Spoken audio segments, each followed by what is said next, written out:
গরমকালে এই কাঁচা আমের চাটনি দুর্দান্ত লাগে খেতে। বানানো খুব সহজ, আর একটা স্পেশাল মশলা দেওয়া হয়। কাঁচা আমকে খোসা সমেত একটু টুকরো করে নিন।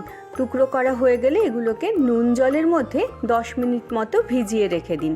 সর্ষের তেলেই চাটনি ভালো হয়। সর্ষের তেলের মধ্যে একটু 5 ফোড়ন দিয়ে দিন, আর তার মধ্যে কাঁচা আমগুলো দিয়ে একটু নাড়াচাড়া করে নিন।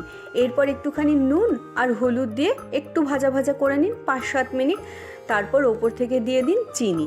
চিনির জলেই কিন্তু আম সেদ্ধ হবে, আলাদা জল দেবেন না।